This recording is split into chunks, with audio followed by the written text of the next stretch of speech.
آج ہمارے سامنے استقامت اور ترقی کی ایک ایسی کہانی ہے جو بظاہر متضاد نظر آتی ہے۔ جی ہمارے پاس الفضل انٹرنیشنل کا ایک مضمون ہے جو جماعت احمدیہ کی تاریخ کا جائزہ لیتا ہے۔ یہ ایک ایسی تحریک ہے جس کی بنیاد 1889 میں رکھی گئی، اور مضمون کے مطابق اسے اپنے آغاز سے ہی شدید اور مسلسل مخالفت کا سامنا کرنا پڑا۔ بالکل۔ اور یہی بات اس جائزے کو دلچسپ بناتی ہے نا۔ ہاں، سوال یہ نہیں کہ مخالفت کیوں ہوئی، بلکہ سوال یہ ہے کہ اس مضمون کے مطابق ایک صدی سے زیادہ کے مذہبی، سماجی اور قانونی دباؤ کے باوجود یہ جماعت نہ صرف قائم رہی بلکہ دنیا کے 214 ممالک تک پھیل گئی۔ کیسے؟ جی یہی سوال ہے۔ یہ تحریر مخالفت اور ترقی کے درمیان ایک بڑا غیر معمولی تعلق سامنے لاتی ہے۔ تو آئیے اس کہانی کو وہیں سے شروع کرتے ہیں جہاں سے مضمون کرتا ہے۔ جب بانی جماعت مرزا غلام احمد قادیانی نے اپنے دعوے کا اعلان کیا تو برصغیر کے مذہبی حلقوں میں جیسے ایک بھوچال آ گیا۔ جی مضمون کے مطابق یہ وہ دور تھا جب بر صغیر کے مسلمان اجتماعی طور پر آپ کہہ لیں ایک طرح کی مایوسی اور انحطاط کا شکار تھے۔ ایک اجتماعی زوال کا دور۔ بالکل، زوال کا دور۔ ایسے میں مرزا غلام احمد کے یہ دعویٰ کہ وہ مسیح اور مہدی ہیں، یہ ایک بہت بڑا دھماکہ تھا۔ اس کا فوری رد عمل شدید ترین مخالفت کی صورت میں نکلا۔ اچھا، شدید سے کیا مراد ہے؟ کیا یہ صرف علمی اور نظریاتی اختلاف تھا؟ نہیں، یہ اس سے کہیں آگے کی بات تھی۔ مضمون بتاتا ہے کہ علماء کی طرف سے فوری طور پر کافر، دجال اور مرتد جیسے فتوے جاری کیے گئے۔ لیکن یہ تو اکثر ہوتا ہے۔ جی، لیکن یہ صرف فتووں تک محدود نہیں رہا، اس کے عملی نتائج نکلے۔ سماجی بائیکاٹ شروع ہو گیا، لوگوں نے ان سے اور ان کے ماننے والوں سے ہر قسم کا تعلق توڑ دیا۔ پھر قانونی مقدمات کا ایک لامتناہی سلسلہ شروع ہوا اور بات جانی دھمکیوں تک پہنچ گئی۔ مضمون میں اس حوالے سے کوئی ٹھوس مثال بھی دی گئی ہے؟ جی، اس میں بانی جماعت کا اپنا ایک قول نقل کیا گیا ہے جو اس دور کی شدت کو ظاہر کرتا ہے۔ وہ لکھتے ہیں، بے رنگ خط میں بھی جو کسی انجان کے ہاتھ سے لکھایا گیا ہے، جان سے مار دینے کے لیے ہمیں ڈراتا ہے۔ یعنی غمنام خطوط کے ذریعے قتل کی دھمکیاں روز کا معمول تھیں؟ جی، یہ ایک انتہائی پرخطر ماحول تھا۔ یہاں ایک تضاد نظر آتا ہے۔ ایک طرف جان سے مارنے کی دھمکیاں اور مکمل سماجی تنہائی ہے، اور دوسری طرف ہم جانتے ہیں کہ جماعت نے ترقی کی۔ کیا مضمون یہ بتاتا ہے کہ اس ابتدائی دور میں جماعت کے بانی کا اپنا رد عمل کیا تھا؟ کیا وہ دفاعی پوزیشن میں تھے؟ یہی تو اس مضمون کا سب سے دلچسپ نقطہ ہے۔ تحریر کے مطابق بانی کا رد عمل دفاعی نہیں بلکہ غیر معمولی طور پر پر اعتماد تھا۔ اچھا، وہ اسی دور میں جب انہیں قتل کی دھمکیاں مل رہی تھیں، یہ پیش گوئیاں کر رہے تھے کہ وہ اکیلے نہیں رہیں گے، ان کے ساتھ فوج در فوج لوگ شامل ہوں گے۔ واقعی؟ اور یہاں تک کہ ایک پیش گوئی کا ذکر ہے کہ بادشاہ تیرے کپڑوں سے برکت ڈھونڈیں گے۔ تو شروع سے ہی اس بیانیے کی بنیاد رکھ دی گئی تھی کہ یہ مخالفت عارضی ہے اور مستقبل غیر معمولی ترقی کا ہے۔ یہ تو واقعی حیران کن ہے۔ یعنی جس چیز کو ہم عام طور پر کسی بھی تنظیم کے لیے زہر قاتل سمجھتے ہیں، یعنی شدید قانونی اور سماجی دباؤ، وہی جماعت کے لیے ایک محرک بن گئی۔ بالکل۔ اور یہ صرف ابتدائی دور کی بات نہیں تھی۔ اچھا، مضمون میں جماعت کے موجودہ سربراہ کا ایک قول ہے جو اس پوری سوچ کا خلاصہ ہے۔ وہ کہتے ہیں کہ ہماری مخالفتیں ہماری ترقی کے لیے کھاد کا کام دیتی ہیں۔ کھاد کا کام دیتی ہیں؟ یہ جملہ تو اس مضمون کا مرکزی خیال لگتا ہے۔ جی بالکل۔ مصنف بار بار اس نقطے پر واپس آتا ہے کہ جماعت کی تاریخ میں جب بھی بیرونی دباؤ بڑھا، اندرونی ترقی اور عالمی پھیلاؤ کی رفتار بھی تیز ہو گئی۔ کیا مضمون اس دعوے کی حمایت میں کوئی تاریخی مثالیں پیش کرتا ہے؟ جی، کئی مثالیں ہیں۔ مضمون پاکستان کی تاریخ کے 3 اہم واقعات کا خاص طور پر ذکر کرتا ہے۔ 1953 کی احمدیہ مخالف تحریک، جس میں بڑے پیمانے پر تشدد ہوا تھا۔ جی۔ پھر 1974 میں پاکستان کی پارلیمنٹ نے آئینی ترمیم کے ذریعے جماعت کو غیر مسلم قرار دے دیا۔ اور پھر 1984 کا امتناع قادیانیت آرڈیننس، جو شاید سب سے سخت قدم تھا۔ صحیح۔ مضمون یہ دلیل دیتا ہے کہ ہر ایسے واقعے کے بعد جب بظاہر جماعت کو پاکستان میں محدود کر دیا گیا، عالمی سطح پر اس کی ترقی میں ایک نیا، آپ کہہ لیں، ایک نیا سکچاک آیا۔ آپ نے 1984 کے آرڈیننس کا ذکر کیا۔ جو لوگ اس سے پوری طرح واقف نہیں، کیا مضمون اس پر روشنی ڈالتا ہے کہ اس قانون نے جماعت پر عملی طور پر کیا پابندیاں لگائیں؟ جی بالکل۔ یہ مضمون کے بیانیے کو سمجھنے کے لیے بہت اہم ہے۔ اس تحریل کے مطابق اس آرڈیننس نے جماعت کے اراکین پر اپنی عبادت گاہوں کو مسجد کہنے، اذان دینے، خود کو مسلمان کہنے اور اسلامی اصطلاحات استعمال کرنے پر بھی؟ جی، ان سب پر قانونی طور پر پابندی لگا دی۔ اس کا مقصد جماعت کی سرگرمیوں کو پاکستان کے اندر مکمل طور پر مفلوج کرنا تھا۔ ایک منٹ، یہ بات سمجھنا تھوڑا مشکل ہے۔ ایک طرف تو ان کا مرکز پاکستان سے جبراً ایک طرح سے بے دخل ہو رہا ہے، جو کسی بھی تنظیم کے لیے ایک بہت بڑا دھچکا ہے، لیکن مضمون اسے ایک سنگ میل کہہ رہا ہے۔ اس میں مثبت پہلو کیا تھا؟ اس مضمون کی دلیل یہ ہے کہ اس پابندی نے ایک ایسے واقعے کی راہ ہموار کی جس نے جماعت کی تاریخ بدل دی۔ اس آرڈیننس کے نفاذ کے بعد جماعت کے اس وقت کے خلیفہ نے پاکستان سے ہجرت کی اور مرکز کو لندن منتقل کر دیا۔ اچھا، تو مرکز لندن چلا گیا؟ جی، اور مضمون اسے ایک فیصلہ کن موڑ قرار دیتا ہے۔ اس ہجرت نے جماعت کے مرکز کو ایک مقامی دائرے سے نکال کر عالمی سطح پر قائم کر دیا، جس سے اس کی بین الاقوامی تنظیم اور تبلیغ کو وہ جہت ملی جو شاید پاکستان میں رہتے ہوئے ممکن نہ ہوتی۔ یعنی جس پابندی کا مقصد جماعت کو قید کرنا تھا، اسی نے نادانستہ طور پر اسے عالمی اڑان بھرنے کا موقع فراہم کر دیا۔ بالکل یہی نقطہ ہے۔ ٹھیک ہے، تو مخالفت نے عالمی پھیلاؤ کے لیے ایک موقع فراہم کیا، لیکن اصل سوال یہ ہے کہ ترقی ہوئی کیسے؟ مواقع تو بہت سی تنظیموں کو ملتے ہیں۔ مضمون کے مطابق اس ترقی کے پیچھے اصل محرک یا میکانزم کیا تھا؟ اس تحریر کے مطابق اس کی سب سے بڑی اور بنیادی وجہ ایک ہی ہے: نظام خلافت۔ نظام خلافت؟ جی، یہ ایک مرکزی روحانی قیادت کا نظام ہے جو بانی جماعت کے بعد 1908 میں قائم ہوا۔ مضمون کی دلیل یہ ہے کہ اسی مرکزی قیادت کی وجہ سے جماعت ایک متحد اور منظم اکائی کے طور پر کام کرتی ہے، جس سے عالمی سطح پر طویل مدتی منصوبے بنانا اور ان پر عمل درآمد کرنا ممکن ہوتا ہے۔ بالکل۔ تو مضمون اس نظام کو عملی طور پر کیسے بیان کرتا ہے؟ کیا اس میں ہر خلیفہ کے دور کی کامیابیوں کا ذکر ہے؟ جی، مضمون میں ہر دور کا ایک مختصر خاکہ پیش کیا گیا ہے، لیکن ایک فہرست کی طرح نہیں بلکہ ایک تسلسل کے طور پر۔ اچھا۔ جس سے پہلے خلیفہ کے دور میں جماعت کو ابتدائی حملوں سے بچا کر مستحکم کیا گیا اور تعلیمی اداروں کی بنیاد رکھی گئی۔ پھر دوسرے خلیفہ کا دور آیا جو 50 سال سے زیادہ عرصے پر محیط تھا۔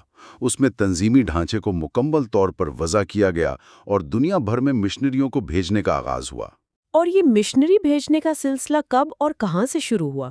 کیونکہ یہ جماعت کے عالمی پھیلاؤ کا ابتدائی نقطہ لگتا ہے۔ مضمون کے مطابق دوسرے خلیفہ کے دور میں ہی لندن اور امریکہ جیسے اہم مغربی مراکز میں مشن قائم ہو چکے تھے۔ یہ وہ بیج تھے جو بعد میں بڑے درخت بنے۔ پھر تیسرے خلیفہ نے خاص طور پر افریقہ پر توجہ مرکوز کی اور نصرت جہاں اسکیم کا آغاز کیا۔ یہ کیا تھی؟ یہ ایک بہت بڑا منصوبہ تھا جس کے تحت جماعت نے اپنے وسائل سے افریقہ کے پسماندہ علاقوں میں اسکولوں اور ہسپتالوں کا ایک جال بچھایا۔ اچھا۔ مضمون کے مطابق اس منصوبے نے افریقہ میں جماعت کی ترقی میں کلیدی کردار ادا کیا۔ اس کے بعد چوتھا دور آیا جو لندن ہجرت کے بعد شروع ہوا۔ اس دور میں ٹیکنالوجی کا بھرپور استعمال ہوا، یعنی سیٹلائٹ ٹیلی ویژن۔ جی، سیٹلائٹ ٹیلی ویژن چینل MTA یعنی مسلم ٹیلی ویژن احمدیہ کا قیام عمل میں آیا۔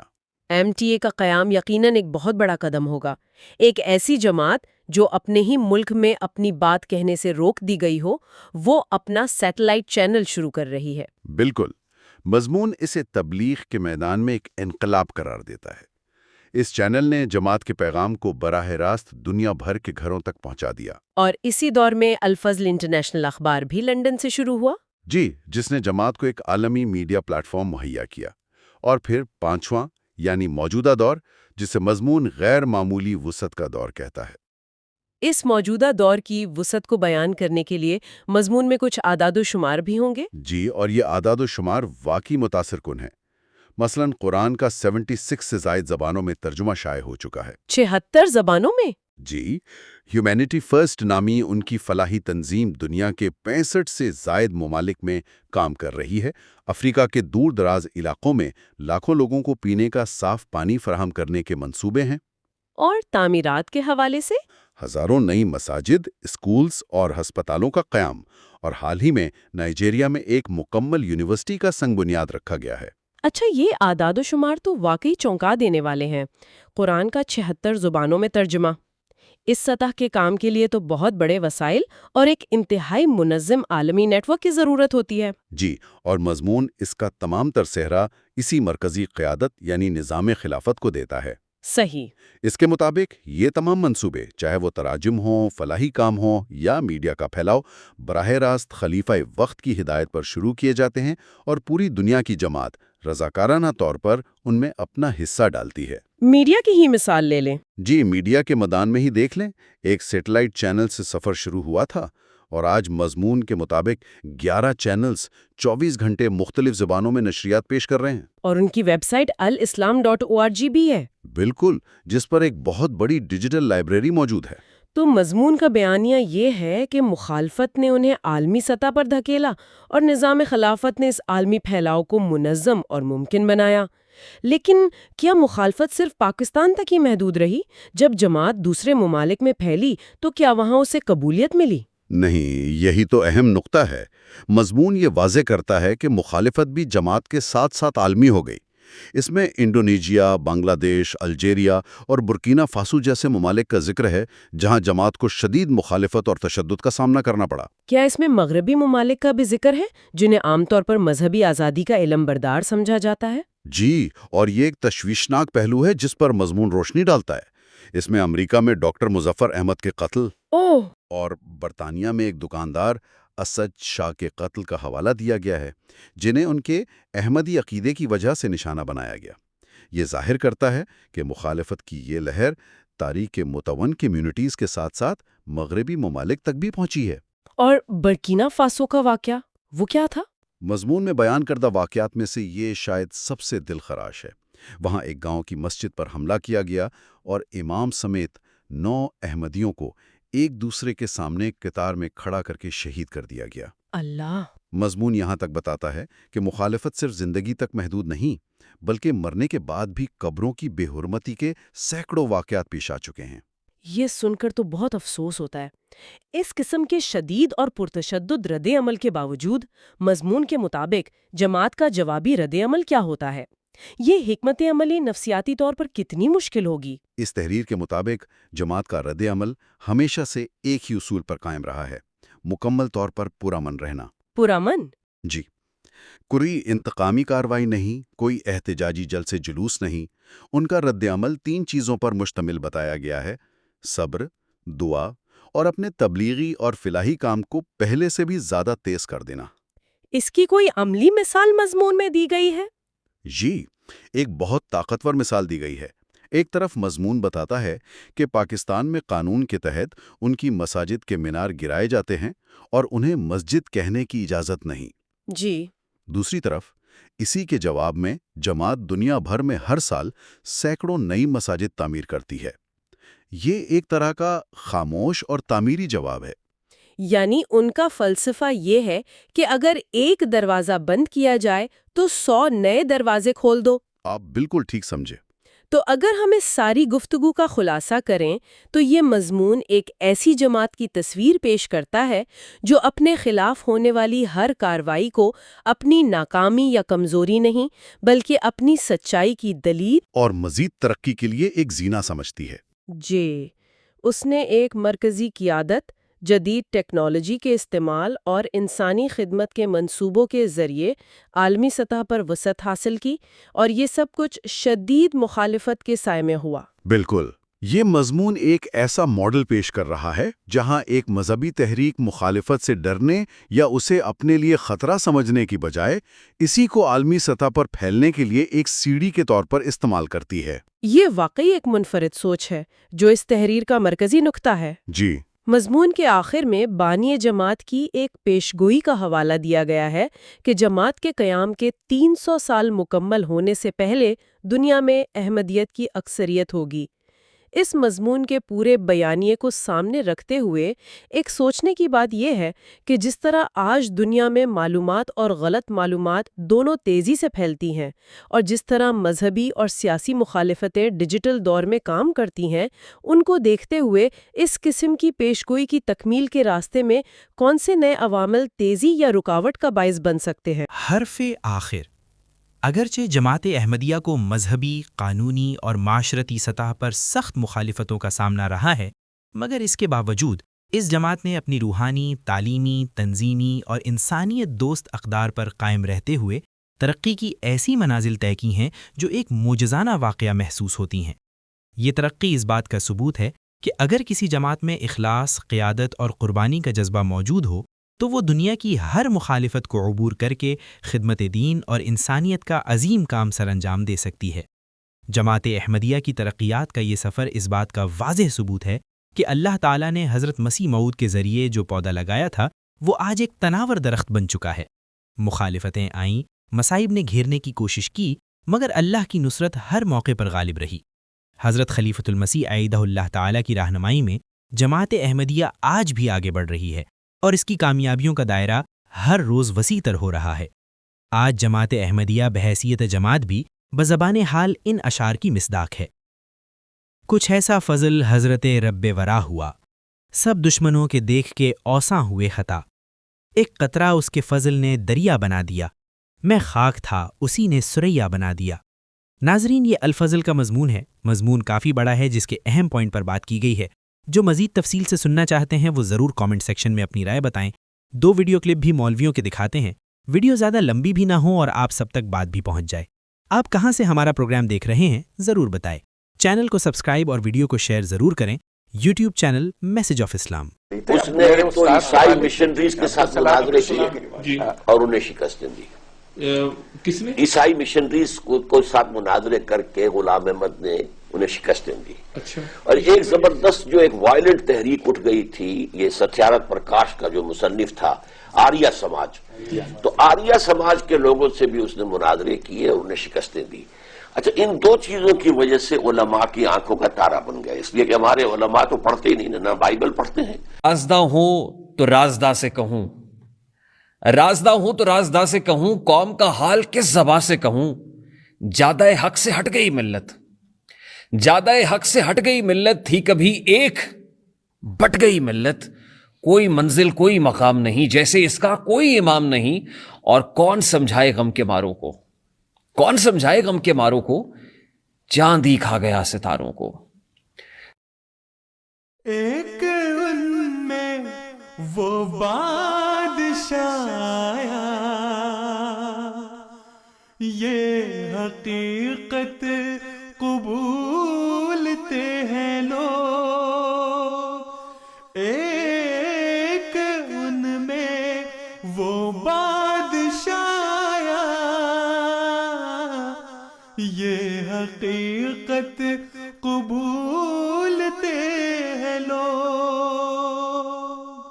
یہ بھی تیرے مرید ہوں جیسے، ہاتھ تیرا جو چومتے ہیں لوگ، یہ بھی تیرے مرید ہوں جیسے،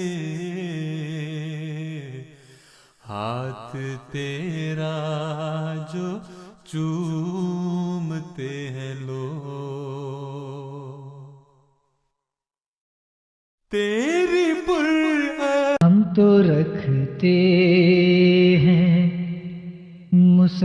مسلمانوں کا دین، دل سے ہے خدا میں ختم المرسلین،